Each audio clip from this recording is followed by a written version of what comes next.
Welcome to the Jazz Flyte Podcast. I'm your host, Darrell Scott, and together we will dive into the lives and careers of the jazz legends who have left a rhythmic imprint on the world.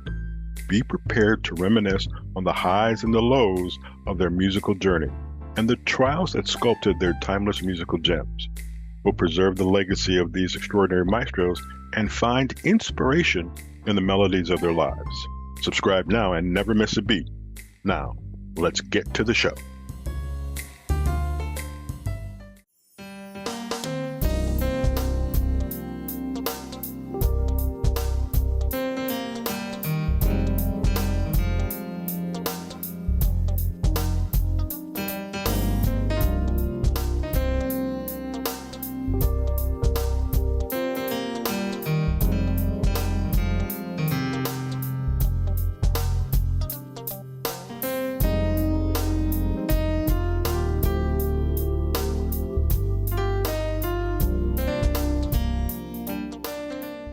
Hi, everybody. This is Darrell Scott. You're about to see the Jazz Flyte Podcast.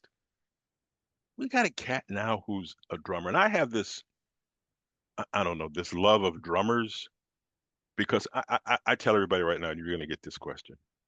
I tell everybody right now, I'm ambidextrous, which Mhm. means if I were to play a guitar or trumpet or anything, I play with my left hand. You can't do that as a drummer. You have to be, your manual dexterity not only extends from your hands, but it's also your feet. So sometimes I go to a show and I watch a drummer and I'm just watching everything that's going on and trying to figure out I would never be able to do that. Ladies and gentlemen, let me introduce to you PJ Spraggins. PJ, welcome to the Jazz Flyte Podcast. How are you? Hey man, thanks. I'm doing great. Thanks so much for having me. Not a problem, sir. What got your musical career started and why did you pick the drums? Um, let's see. My earliest memory is sitting with my legs crisscrossed in front of a record player. I think I was probably 5 years old, Mm-hmm. and I had on headphones and I was listening to the Clark sisters. You brought the sunshine. Brought the sunshine. Yeah, so I remember being mesmerized by the beat, and the first time I saw a drum set. Mom took me to this church. I think she was visiting a church, and we walked in, and I saw a guy playing a blue drum set, and it sounded like organized noise. If that makes any sense, Yes, it it does. sounds like he was tearing something up, but it sounded good. It was very, I just zoned in on that, and I was like, "Oh my God, I want to do that. I want to do that." So eventually, my parents bought me a drum set, a toy drum set Mhm. first, which I tore up the first day, One day, that's all? one day. And I was like, I need a real drum set, y'all. Help me out with a real drum set. So that following Christmas, they got me a real drum set, which I still have to this day. If you can see over my Yeah, I right see it. shoulder, It's stacked up.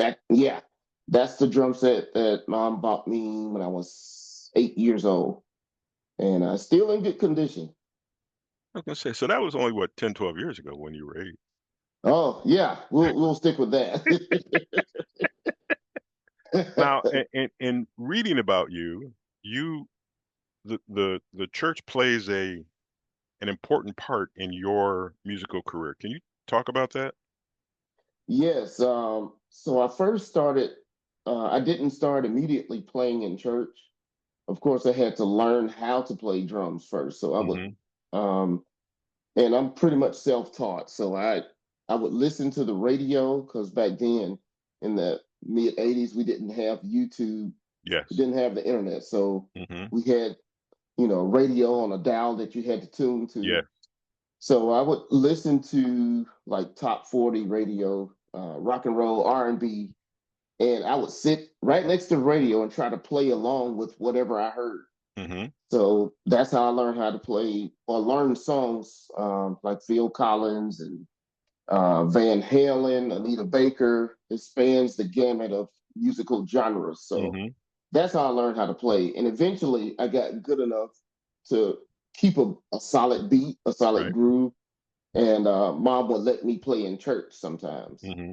But she was very she was very stickler about when I could play. She was like, "Well, you're not ready yet. Right. The beat doesn't sound solid enough." she made sure I was solid before I started playing in church. So if you're But playing it in church, was there ever an opportunity when all of a sudden you're playing and all of a sudden you can feel your mother looking at you and you realize that I'm not doing what I'm supposed to be doing or I'm a little off? Was there that pressure to perform in front of mom before you even performed in front of the rest of folks? actually, no, because both her and my dad, they both encouraged me to, to get better. It wasn't like um, they weren't strict like that. Mm-hmm. They just, they never nobody had to tell me to practice. They had to tell me to stop practicing. Okay. Right. Yeah. So I would just make sure I would match whatever the radio is doing. And once I started playing in church, it was a learning process to, at that point, I'm playing with another musician, Right. another live person. So Mm-hmm. that was a transitional period. And I had to learn how, being that I'm playing a loud instrument, drums, I had to learn how to control my volume Right. so I'm not playing too loud. And so it just started from there. And I've been playing at a church ever since then, ever since I was 8 years old. Uh, That's it. I'm glad you brought that up. Hmm. How do you control the volume of your playing? That's a I've great question. I've Great watched a question. lot of people and so forth and so on, but I was watching somebody the other day and I can't think of who it was, and it Mhm. just hit me about because you can pound on those things and they can take over the entire venue that you're in. So how Yes. do you control that, or how do you learn to play soft and then play hard and play medium and all that? Well, with me, how I learned how to do it when I was doing gigs around town, I would record myself. I would have a little digital recorder set up behind me. And after the gig, I would go home and listen to it. And if I couldn't hear all the other musicians that I'm Mm-hmm. playing with, then my volume was too loud. And that's how I learned how to play to the room, whatever Mm-hmm. room that I'm playing at or venue, whether it's an intimate space or a big arena.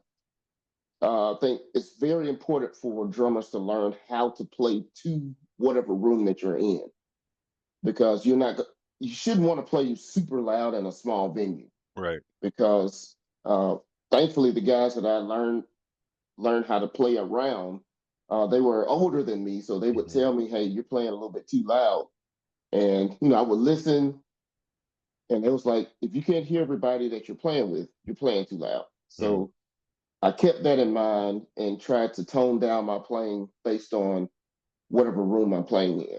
And that's very important for drummers to know.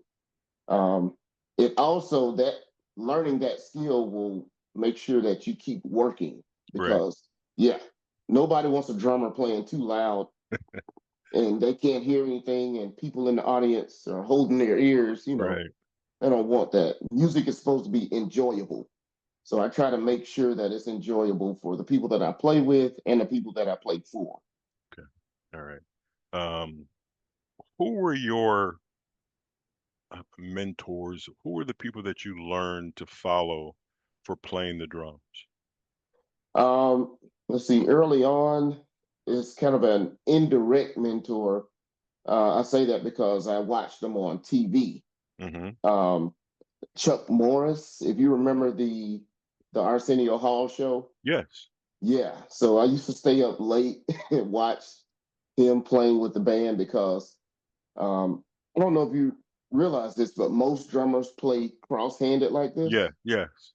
But being that I'm self-taught, I play open-handed. Ah. Yeah, so although I'm right-handed, it looks like I'm left-handed when I'm playing the drums, but I'm actually right-handed, and the only thing I do left-handed is play drums, because I'm self-taught, and that's the way that's what stuck with. That's what I stuck with. Okay. So yeah, so I used to love watching Chuck Morris on the Arsenio Hall show because he played open-handed too. Mm-hmm. So that's somebody I could identify with. So Chuck Morris, Phil Collins, of course, and we'll get into that.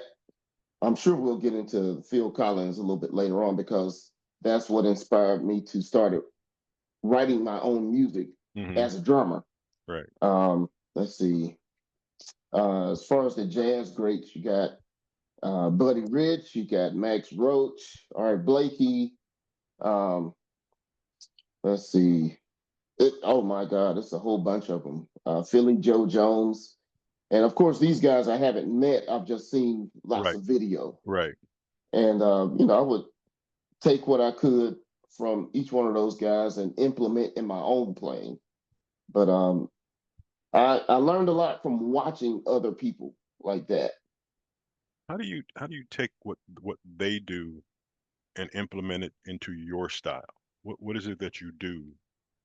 Um, Whether it's a drum lick, a fill in that they do, I'll try to, learn whatever it is that they do and then put my own spin on it. Hmm. Um, and, for drummers, well, at least in my case, there's not a lot of opportunity to solo because Right. your main job is to keep a steady groove. Right. But when it is time to solo, then I try to pull on all those things that I learned from those guys and try to implement it in my playing. You brought up, and I want to go back to something. You brought up that you play, we'll call it open-handed as opposed to crossing over. Yeah, Does it matter if you're left or right-handed when you're playing drums? it does not matter. The only thing that matters is can you keep a solid groove? That's the only thing that matters. I, And when I started playing and I was playing like that open handed, hmm. um, eventually I started taking drum lessons and I would ask the guy who was giving me lessons at the time. I was like, I see people on TV playing like this. And I was like, I can play like that, but Comfortable. I don't feel, yeah, comfortable or Right. effective playing like that. I'm more comfortable playing like this. And I would ask him, am I wrong for playing open hand? He's like, no, you're not wrong. It's whatever makes you comfortable. And as long as you don't injure yourself in the process, Right. you're fine. So I just stuck with it.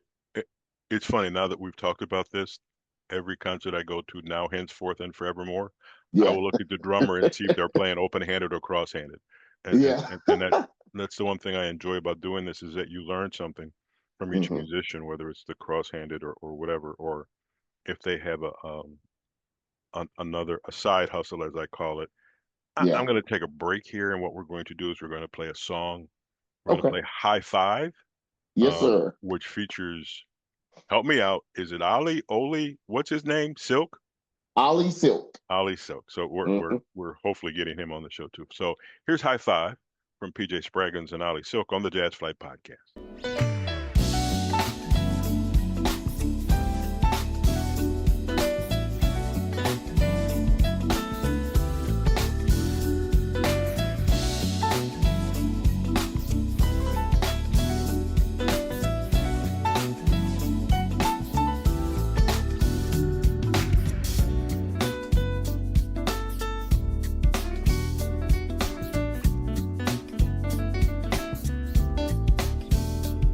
This is the Jazz Flyte Podcast. That was High Five by the gentleman over there. That's PJ Spraggins. PJ, you talked about Phil Collins.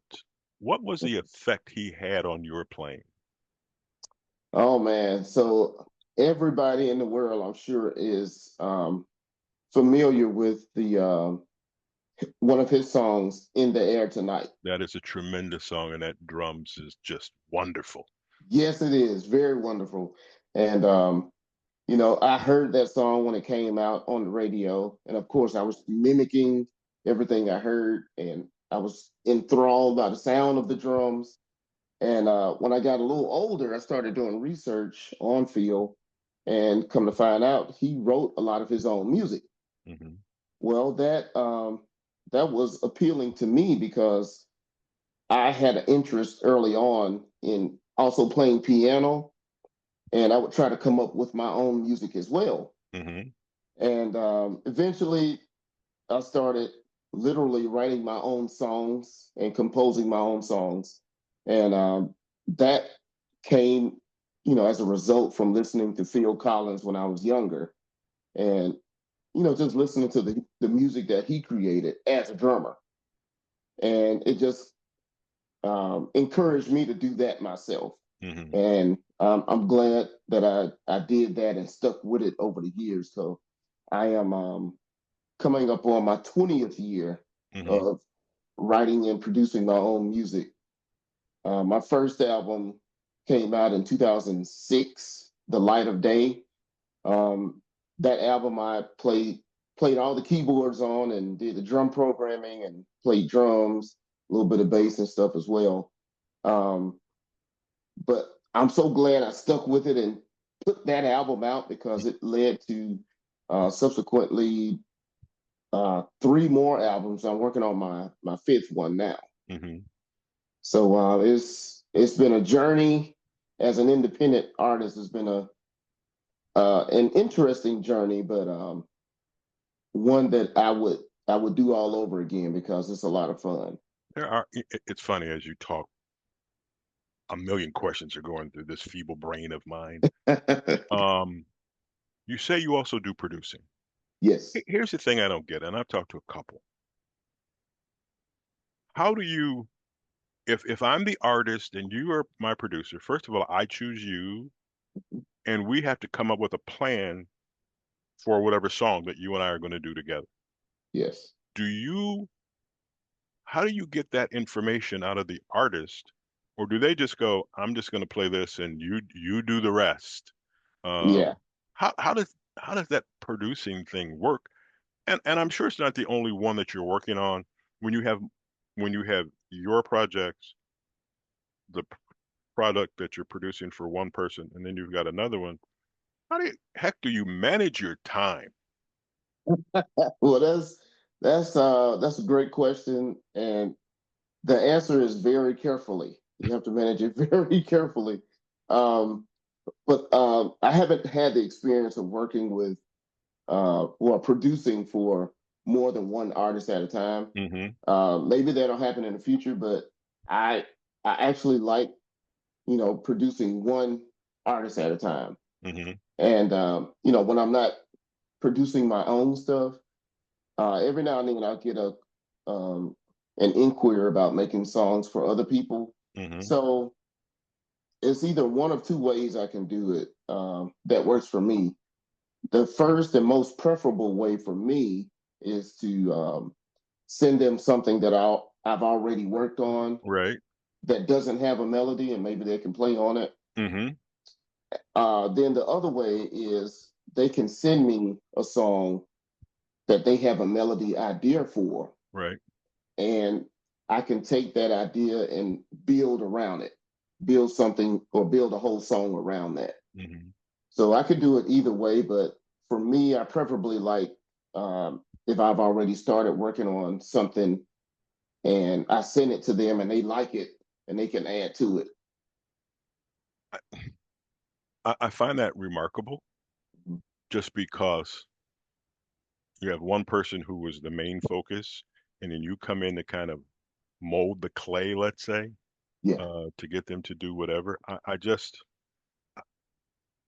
and then I listen. So it makes me go, one day you're going to look back and you're going to see something on the wall, and it's going to be a fly. Don't swat that fly because it's going to be me watching you do this. I just, I, and then the other thing that has changed, I started my career in the 80s, and everything was let's go to a studio. I can see the bass player, I can see the sax player, I can see the drummer, and you can work off that energy that you can see from these folks. But yes. now you've probably got your own studio, Mm-hmm.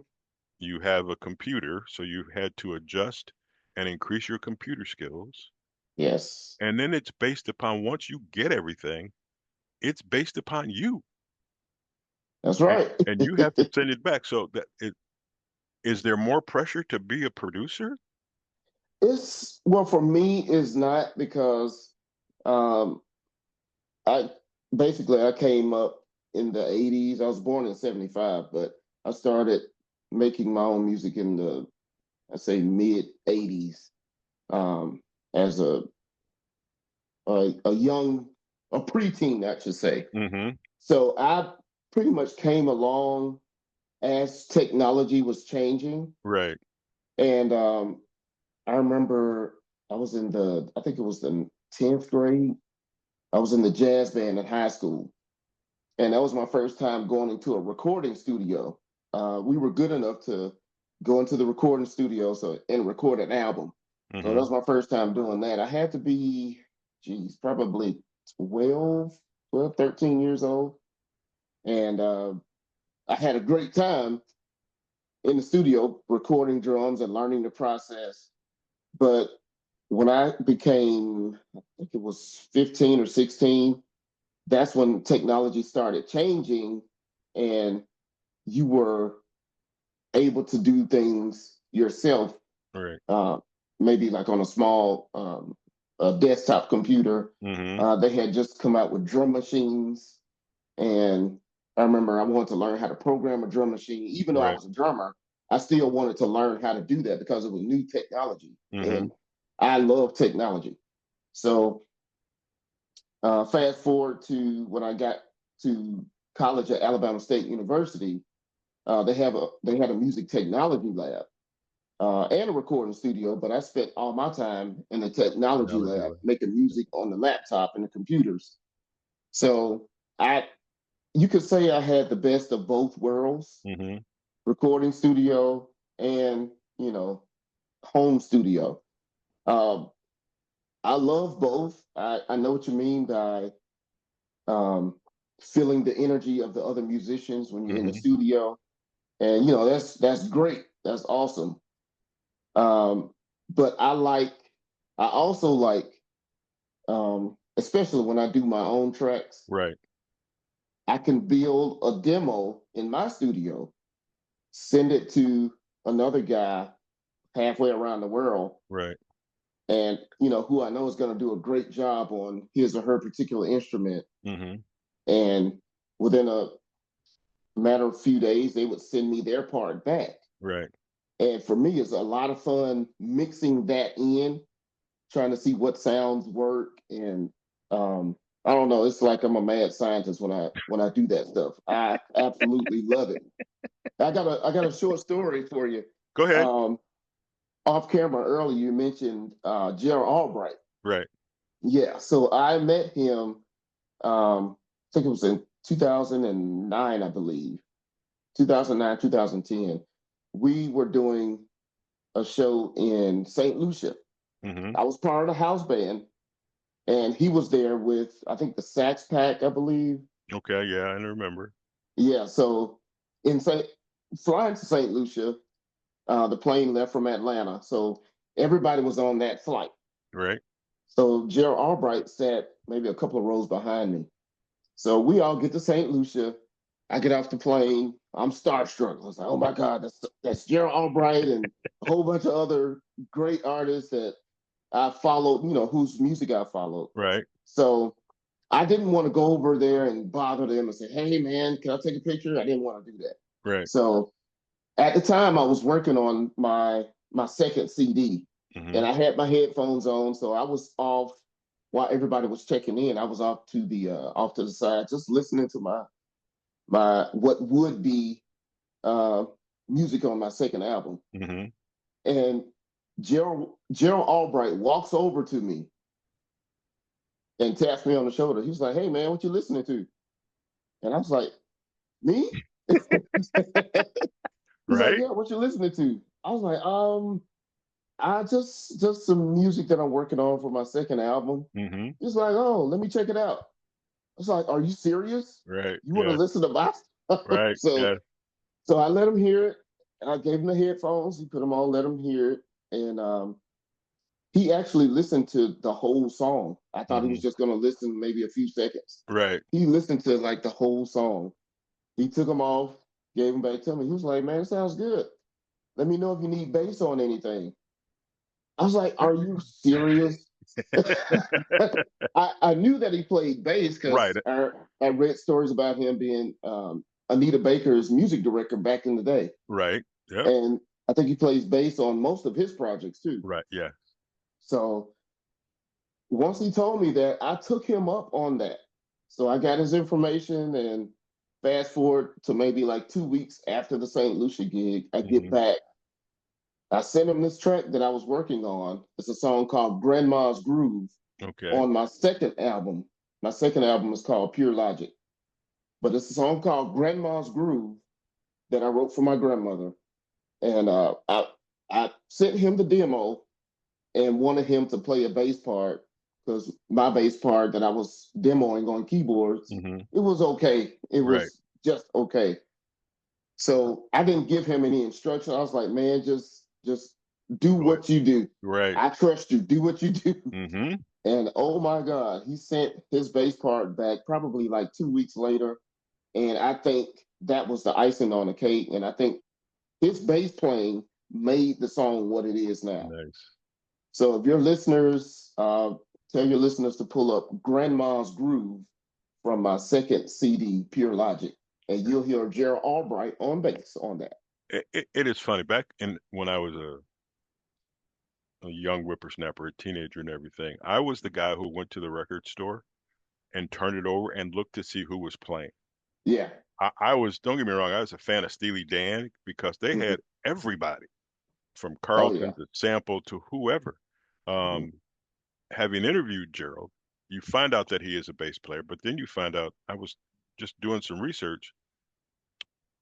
Is it Forget Me Nots? He's the bass player on the video of Patrice Russian's Forget Me Nots.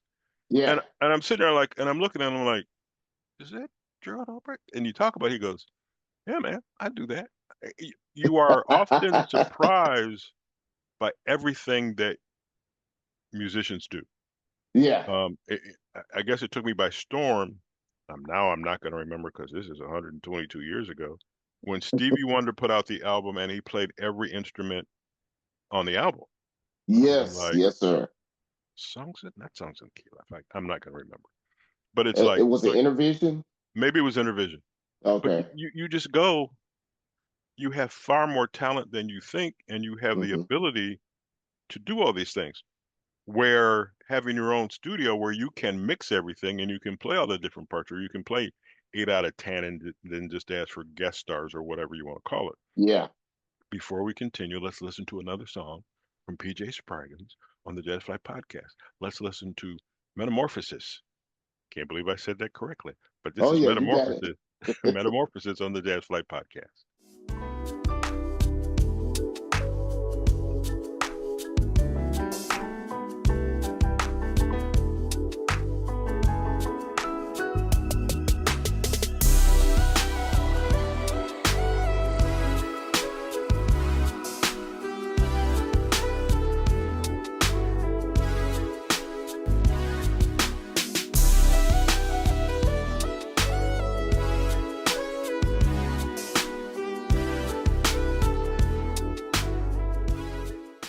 Ladies and gentlemen, that is Metamorphosis on the Jazz Flyte Podcast by PJ Spraggins.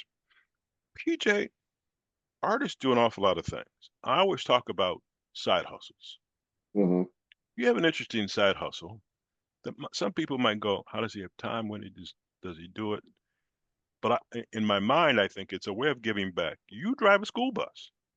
I used to. Oh, I okay. used to update, but I did drive one for 4.5 years, and I literally stopped doing it this past May. So a Mm-hmm. year ago this month, I stopped driving.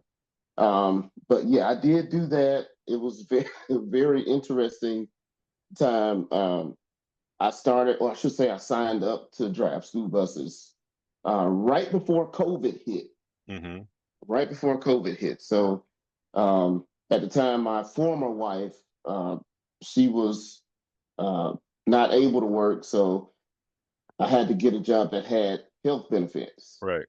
And of course, I still wanted to do my music. Right. So the job that allowed me to do that was driving a school bus, because you had to drive in the morning for an hour, then in the afternoon for like an hour and a half, and that was 5 days a week. Mm-hmm. And in between those drive times, you could do whatever you wanted. So Right. in my case, I would come home and work on some music.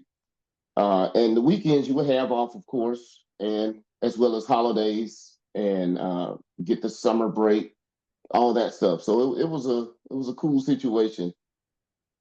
But that's the reason why I took it, because needed to have some health Mm-hmm. insurance at the time for her. But it was a very because I don't have any kids of my own. Right. So working with kids, a whole, oh my God, almost 70 something kids on the bus, and it's just me, and Right. I'm having to drive them, and they're not the most Well behaved behaved. kids. That's Yes, true. exactly. I mean, of course, some were good, and some were, you could tell they didn't have that encouragement in their home life. You could Hmm. tell. So it was a cool experience. I still have my CDL just in case I have to do that again. Right. I keep my CDL up, but it was a fun experience. It Yeah. was a fun experience, man. Sure. I It's tell you. interest. You learn a lot about yourself Yes, and the kids. I'm going to mention two names. yes. Both have been on the show. I think the world of both of them. Mhm. I'll go Eric Essex first. I'll tell you my other story in a minute. How did Yeah. you and Eric hook up? Wow, a great question. So, first of all, I've been playing with Eric for probably about 25 years now. Wow. Great guy, great musician. Um, we first started playing together. I was introduced to him by his bass player, Hmm. Sean Michael Ray, who's also a great mutual friend of mine. Um, Sean Michael Ray was on a gig that I did with a different band. And at the time, they were looking for a drummer. Eric was looking for a drummer. So Sean Sean played with me in this other band. And he was like, "Man, you're solid. Let me get your number. You're going to be working a whole lot real soon." I was like, "Okay." Right. Yeah. So he then introduced me to Eric. Hmm. Um, and since then, we've been playing together, like I said, for really the last 25 years. Nice. And I've learned a whole lot from Eric because he's an independent musician as Yes. well. Right. And I think he just released his 27th or 28th album, Well, I something think like it's that. 29th because I think he Oh said he yeah. did 28 in Mhm. 32 years. Wow. And the very first Wow. thing I said to him, well, number one, you got to be tired. Um, he looked like, but he was so cool. Now, here's Oh the yeah. next one. Hmm. Um, we claim each other as relatives. We are not. But, as a matter of fact, she's coming to town in a few months. Kim Scott. Oh man, Kim Scott. That oh man. Those Eric Essex, Kim Scott, those are two of my uh best friends, you know, off the stage and on stage. They're Hmm. just great people. Kim, I've been playing with probably for the last 12 years, I believe. Wow. And man, just a great person. And Hmm. I've seen her, you know, evolve from the classical world, which is Right. she's originally classically trained, Right.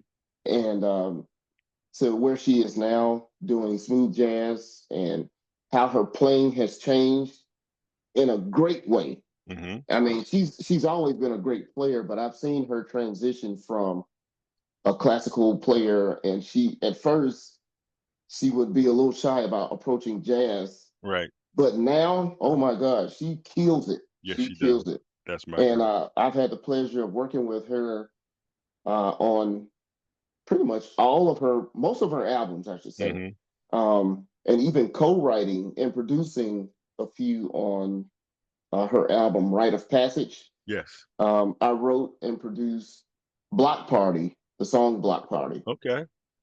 Um, Wrote and produced "Treetops" as well. Hmm.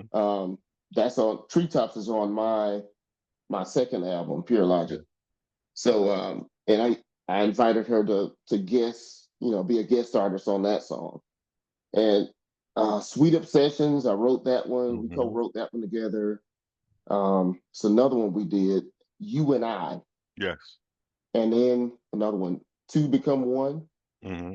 Yeah, so we've been working together quite a bit, and I just absolutely love working with Kim. She's a great person, um, top class, first Yes. class all the way. Yes. Um, I mean, it's just I can't say enough good things about her. She's Yeah. so cool. She Yeah. was one of my first interviews I ever did. And the Hmm. unique thing was, are we related?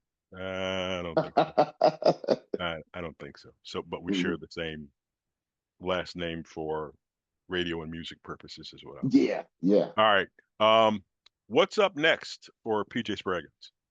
Well, for me, we heard the song "High Five" earlier, Mm-hmm. so that's going to be the title of my fifth album, which will be coming out in September of this year. Great month. And Great month. yes, yes. So either I would say either September or October. Um, and High Five is significant. That'll be the title of the album, High Mm-hmm. Five. The number five is significant for me this year. First of all, it is 2025. Second of all, this will be my fifth album, Mm-hmm. my fifth self-produced album, Right. and thirdly, I'll be turning 50 in October. So that five plays a huge role in this year for me. So We won't uh, talk about the age thing. yeah, We'll, we'll let people just kind of wonder. yeah. Because it's funny, the year you were born Hmm. is the year I graduated from high school. Oh wow, okay. Oh my God, you made me feel so old, so Hey, old. don't feel too bad. I just found out that also this year I'll be 30 years removed from high school Oh myself. my God. Yeah, we're having our Yeah. 50th year reunion in September, as a matter of Wow. fact. Yeah, so Uh, we're just amazed that I'll just say it this way that some of us are still alive. yeah, yeah, it's a Yeah, man. blessing. Yeah. It's a blessing. How can our fans, because after this conversation, I am sure many people want to keep up with all the work that you're doing, all the stuff that you're producing, all the stuff on your new CDs and whatever else you got going on. They can stay in touch with me. First of all, my website, www.jamespjspraggins.com. Mm-hmm. You can find, you can actually buy, I still sell CDs on my website. Right. And if you buy from my website, I'll autograph them as well. Okay. And I ship them directly too. Okay. So go there. And I also have a section where you can download my music too. Mm-hmm. But if you like the streaming service, all of my music is there as well. Spotify, iTunes, Pandora. Um, what's the other one? Um, Amazon Amazon. Music. Yeah, Okay. Amazon Music, YouTube Music. I get a lot of listeners on YouTube Music, so Okay. it's out there. Just type in James PJ Spraggins and check it out. Okay. And I have we talked about High Five. That's the latest Right. single. I put out one just before that one. It's called Move to the Groove, and Right. it's a somewhat of a departure from the usual smooth jazz. Mm-hmm. It's more soul slash R&B based Right. because it has a vocalist, Cedric Draper, who's a great pianist in Mm-hmm. Huntsville, Alabama. He's singing on Move to the Groove, and that's Okay. been doing really well. So all of my music is on all the streaming sites, and you can check it out. Man, this has been a pleasure. It is good to get to know you. It is good to get your vibe out there to the rest of the public, to all our folks on social media. Whatever you got coming out that's new, please let us know. We'll post it I on our sure social will. media and we'll make it all work. Uh, don't go anywhere. Ladies and Yes. gentlemen, you've been listening to the Jazz Flight Podcast. I am Darrell Scott. Our guest today was PJ Spraggins. If you got a question for me, you can always email me at jazzflight at gmail.com. Almost gave out the wrong email address. We're going to be doing an awful lot of stuff. Please stay tuned. There's a promo coming out probably July 1st. If you're wondering why I'm looking down, it will include. Many of you have asked questions about the four-legged friend of the show, Brody. He's currently sleeping to my right. But so you can see him. I think I just woke him up. But everybody will get a chance to see him, and you can tell stories. And there's a few musicians out there who will be very happy because they get to actually see him. If he could talk, I would just go bananas. Um, but once again, if you like what you see, uh, please listen. If you want to subscribe, there's a subscribe button at the end of the show. And we look forward to getting you more music out there, getting the music out there, and just making sure that this music is making a difference. PJ, once again, thank you very much. I appreciate it. Thank And you, man. Thank you so much. and we'll be in touch. I got some ideas that maybe you can help out with. All right. Yes, L- sir. Ladies and gentlemen, thank you for listening to the Jazz Flight Podcast. We will talk to you next week.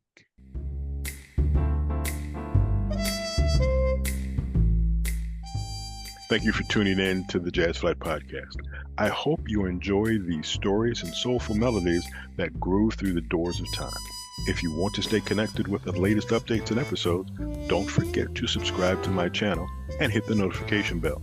Until next time, I'm Darrell Scott.